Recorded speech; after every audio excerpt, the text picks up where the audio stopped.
Saya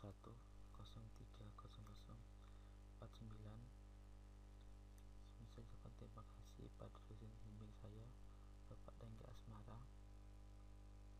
Kali ini saya akan menjelaskan tentang basis data 2, yaitu tentang review database 1. Pokok bahasan di sini adalah pendahuluan, R model, model relasional, SQL atau struktur query language, dan normalisasi. Tujuan belajar ini adalah memahami database manajemen sistem dan tujuan utamanya, memahami R model dan dapat menggunakannya, memahami SQL dan apa saja yang tercakup dalam bahasa SQL, memahami konsep normalisasi. Pendahuluan. Pada saat ini, kesuksesan suatu organisasi tergantung bagaimana menangkap suatu data dan tepat waktu dalam hal pengoperasian, pengaturan data secara efektif maupun menggunakan data untuk kegunaan analisis. Kemampuan untuk mengatur atau mengolah sejumlah data dan kecepatan untuk mencari informasi yang relevan adalah aset yang sangat penting bagi suatu organisasi. R model. Pada R model, gambar nyata diistilahkan dalam objek dan relasinya. R model biasanya digunakan untuk mengembangkan inisial dari desain basis data. R model menjelaskan suatu konsep yang bermanfaat yang dapat membuat deskripsi informal apa saja yang diinginkan oleh user menjadi lebih detail, presisi, dan deskripsi. Detail tersebut dapat dirumuskan dalam DBMS. Dalam R model itu ada entity, atribut, dan himpunan atribut. Entity adalah objek dunia nyata yang dapat dibedakan dari objek lainnya. Atribut adalah entity digambarkan dalam basis data menggunakan himpunan atribut. Himpunan entity adalah kumpulan dari entity yang sejenis. Mungkin ini adalah contoh entity dari pegawai atau employee. Relasi dan himpunan relasi. Relasi adalah asosiasi di antara dua atau lebih entity. Misalnya seperti employee dan departemen memiliki relasi works, artinya employee works in department. Himpunan relasi. Himpunan relasi adalah himpunan relasi yang sejenis. Ini contoh dari self relationship atau relasi yang dari suatu entity ke entity itu tersendiri, seperti halnya employee reports to employee. Jadi suatu subordinate must report to a supervisor. Untuk tambahan untuk R model itu ada batasan kunci atau key constraint.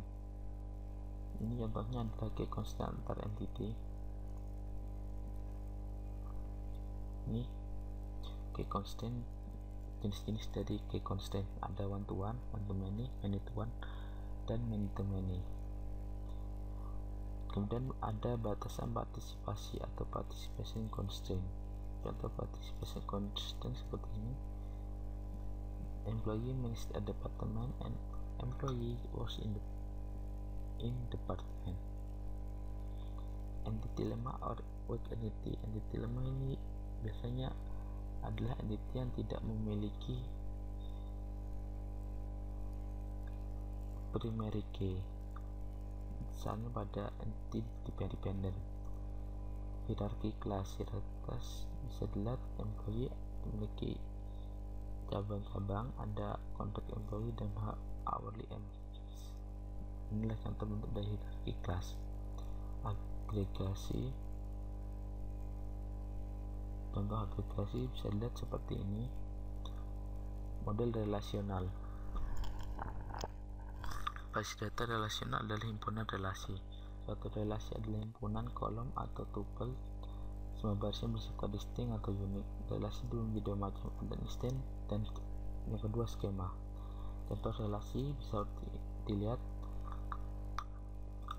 SID, name, login, age, and GPA.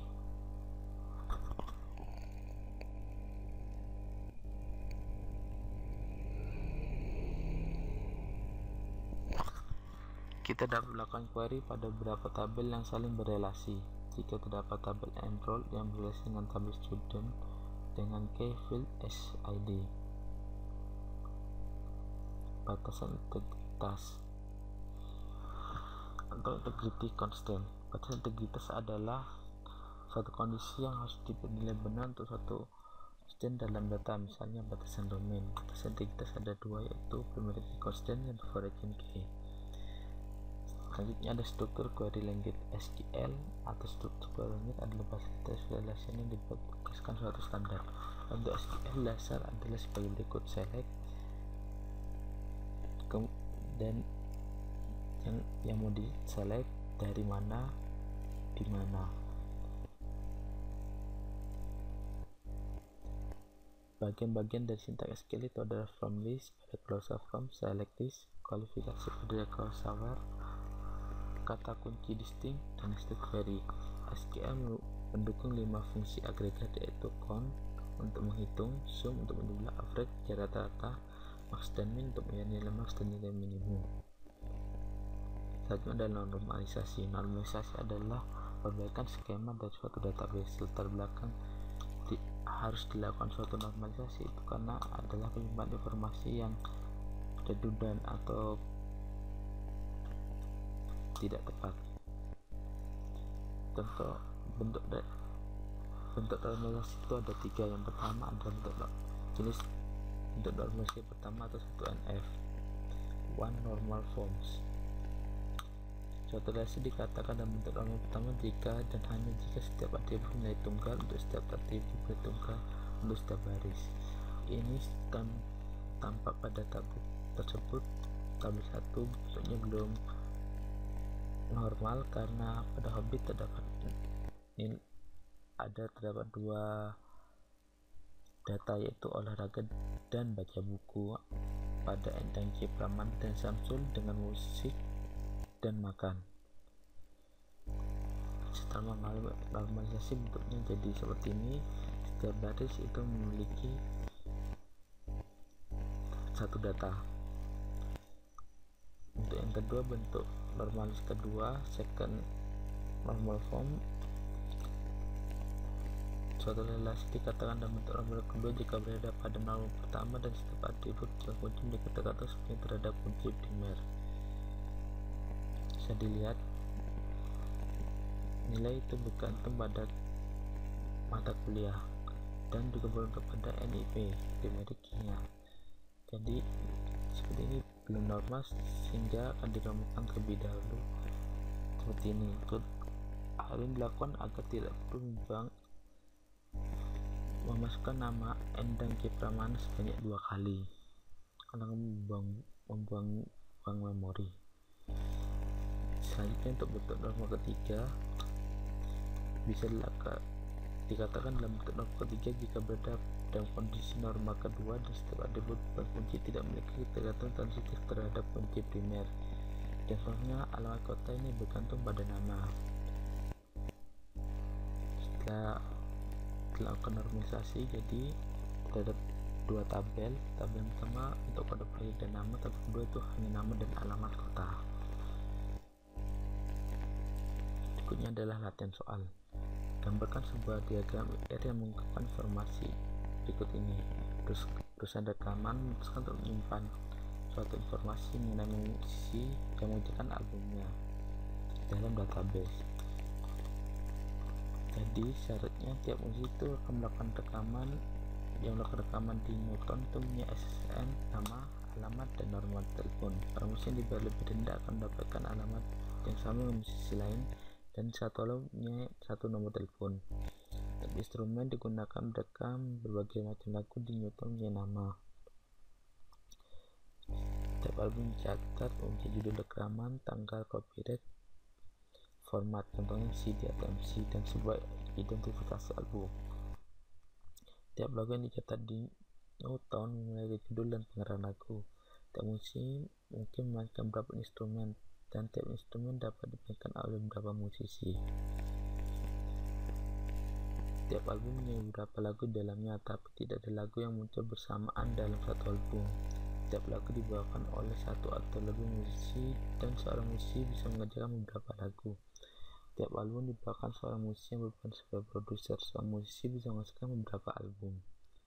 Jadi setelah itu Dari bentuk ERD-nya sepertinya ada entity, alat musisi, instrumen, lagu, dan lagu. Nah, pada alat musisi itu terdapat alamat dan nomor telepon.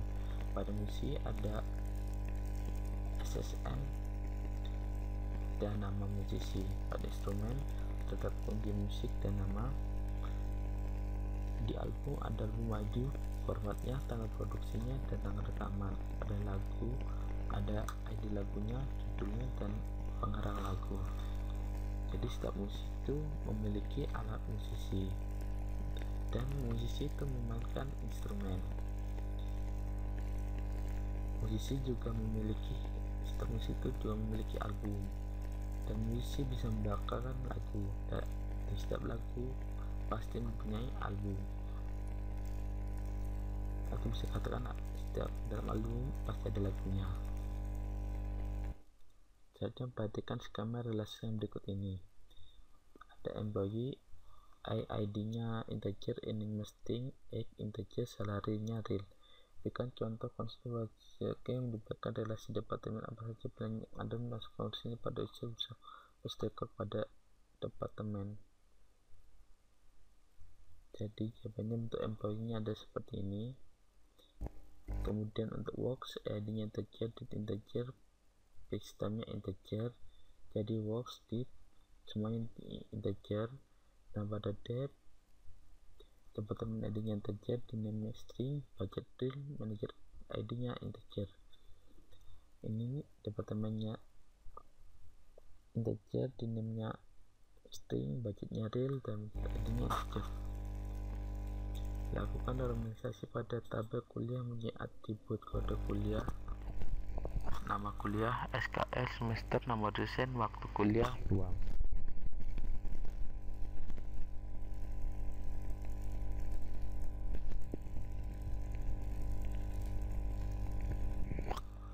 Jadi dari kuliah ada kode kuliah, nama kuliah, SKS, semester, nama dosen, waktu, dan ruang. Setelah mengalami normalisasi akan terbagi menjadi 3 tabel. Kedua ada tabel mata kuliah, kemudian kode kuliah, nama kuliah, nama mata kuliahnya itu, SKS-nya, dan semester.